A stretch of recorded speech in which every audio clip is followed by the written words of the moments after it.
Hey everyone, what's up? This is Blaze, and welcome to my first episode of my new series, Ask Blaze. So, I just wanted to thank everyone for commenting on my introduction for this series and asking all of your questions. I went through a lot of them and chose some of the ones that I'm going to answer in this episode. So, if you guys want to get the chance to have your question featured and have me answer it, then go ahead and comment on this video and ask your questions for next week. I will be doing this series on Mondays, so you guys can kind of look forward to that every week for when I answer all these questions. So let's go ahead and get started on this week's questions. So the first one is going to be from eBirdman, and he says, what do you do outside of gaming? So I'm just gonna assume he just means like gaming in general, not really recording. So when I'm not kind of playing games or recording games, I guess I just kind of manage my YouTube. I edit videos, I watch videos from other YouTubers, and pretty much just stalk a bunch of social media sites. I do take classes for college too, but it's not every day. I have some days off during the week too, so it's not too intensive. But yeah, I pretty much just take classes and do other things that revolve around my YouTube channel. Okay, next question from Zachary Gaming. Do you blackmail King's Isle? Because every card pack video you've done winds up with you getting the majority of the spotlight items. Well, no, I don't blackmail King's Isle. I usually just go and buy enough crowns that I need to in order to get everything major from the pack. That's pretty much my goal, because I want to show everyone kind of the main stuff for people that don't have crowns. I want to kind of show off that stuff, especially like the new mounts and stuff like that. I try to go and get it so that you guys can see it. And I don't know, like for example, the Tiki Kahuna pet. I knew I wanted to do a pet spotlight on that, or pet showcase on that. And it took me a lot of crowns and packs in order to get that, but I finally did, and I was able to do that video on it. So I usually just go until I can get most of the stuff, unless it just takes too long, and then I give up, and then we move on. And then there's another pack, you know, in a couple months, so it's fine. Okay, Gamer for Life Andy says, are you going to make a new wizard, or are you going to work on your Storm Wizard? So, if you guys didn't know, Blue and I did make Storm Wizards a while back, and we showed off the Malister dungeon of us finishing Dragonspire, you know, a couple months back. And I'm not going to be making a new wizard, but yes, we will be continuing our Storm Wizards eventually, but probably not until after the New World and everything like that dies down and we don't have anything else to post. So probably next year sometime we'll actually start posting stuff on our Storm Wizards, but until then, you guys can look forward to our New World stuff, hopefully when that comes out, you know, later this year, or whenever King's Isle decides to release it. So the next question comes in from Robbie Taylor, and he asks, how old are you? Actually, a lot of people ask this same question, and I just turned 19 yesterday. October 20th was my birthday, so yeah, just turned 19. Burner1013 asks, is it better to get crowns or a membership? I've always done membership. I don't buy any areas with crowns. I feel like the membership is pretty inexpensive. It's only $7 for me because I run the family account, so it's only $7 per month, which is fine. I can see why people would want to do it with crowns, because you unlock every area forever, but it does cost you, what is it, like a couple, 10 to 15 bucks, you know, depending. I think the areas are like 1,000 some, so I don't really know how much that is. I know for 15 bucks you can get like, what, 13,000? Actually, that may be 25 bucks. So yeah, I don't know. It can be pretty expensive to unlock every area with crowns, but then the benefit is that you have the whole game pretty much unlocked if you buy all the areas. So I don't know. I personally prefer just buying a membership every month. Beastie Blocks MC asks, when do you think the next new spells will be released, and what level would you like them to be for? So in the next world, Blue and I pretty much think it's going to be up to level 100. I know some people think it's going to be 101, but I just don't think that's going to work out. Why wouldn't they make it 100? That just seems like a nice even number for it to be. And I really hope there is new spells for the next world. I think they need to have new spells, not like pets, which they've been doing. They've been kind of switching off. I think it's been too long for us just to get new pets, for our school pets, for level 98.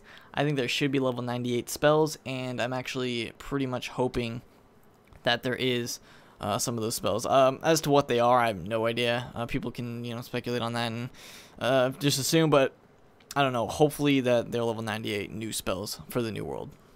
The Unknown Creeper asks, would you do a Wizard101 walkthrough? I'm assuming he means a full game walkthrough. Probably not, because that would take absolutely forever.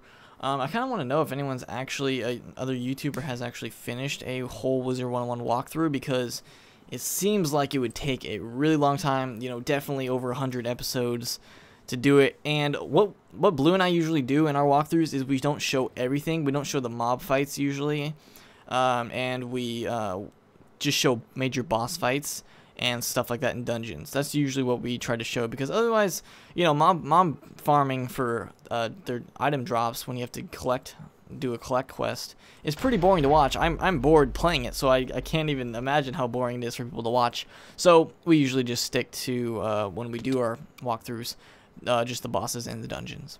Lauren Highland asks, who is your favorite YouTuber, in all caps? I would say right now my favorite YouTuber, it kind of switches, week to week, month to month, depending on what kind of videos I'm looking for. But right now I'm really into Seamus, or SSOH PKC. His channel, I love his Beyond Two Souls Let's Play. I'm watching that right now, and I'm always patiently waiting for him to post new episodes of that. So definitely into his videos currently.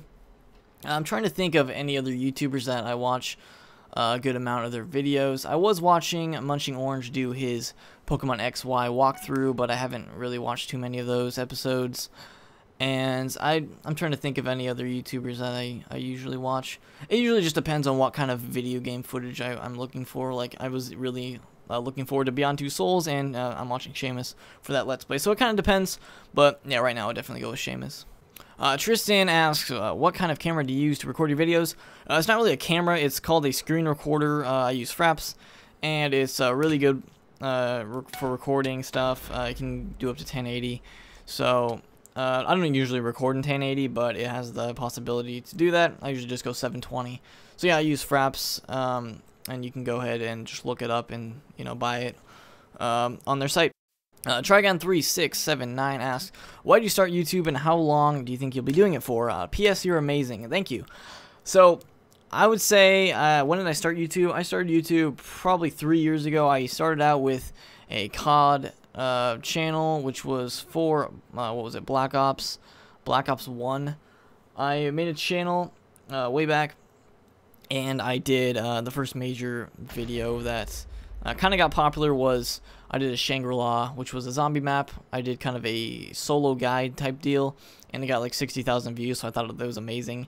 But it only had like 100 subs, so I eventually deleted it, and then I randomly just decided to record a Wizard101 pack video, which was the first one I did 2 years ago, the Nightmare Pack of 2011. And I decided to record that and post it, and it got like 20,000 views pretty quick. And, that was really encouraging for me, and I started gaining subs like that. And then, after that, I eventually moved on to Blaze Lifehammer, which is my current channel right now. And I've been growing ever since. So, how long will I be doing it for? As long as I can. As long as people still want to watch the stuff that I produce, I'll keep making it. Seth Sword 212 asks, when do you actually think the New World will come out? I actually think it's going to come out test realm next month of November. That would be a pretty ideal time for it to come out. I think that would work for, it would kind of bridge the gap, hopefully, because I'm trying to remember when the Last World came out, when Azteca actually came out. I'm not sure. I know it was last year sometime.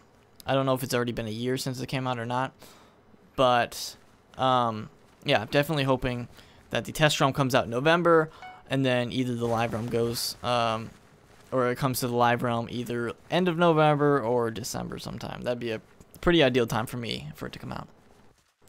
Day in the Life of says, hello Blaze, my question is, if you get a little skeptical about letting the game go out of boredom, if you ever do, how do you shake that off and stay motivated to become the most powerful wizard you can be? How do I shake off the boredom? Well, Blue and I, what we've been doing is going back and doing old dungeon and recording old dungeons, posting those videos, we started our new storm characters, which we will be continuing sometime if we ever do get really bored.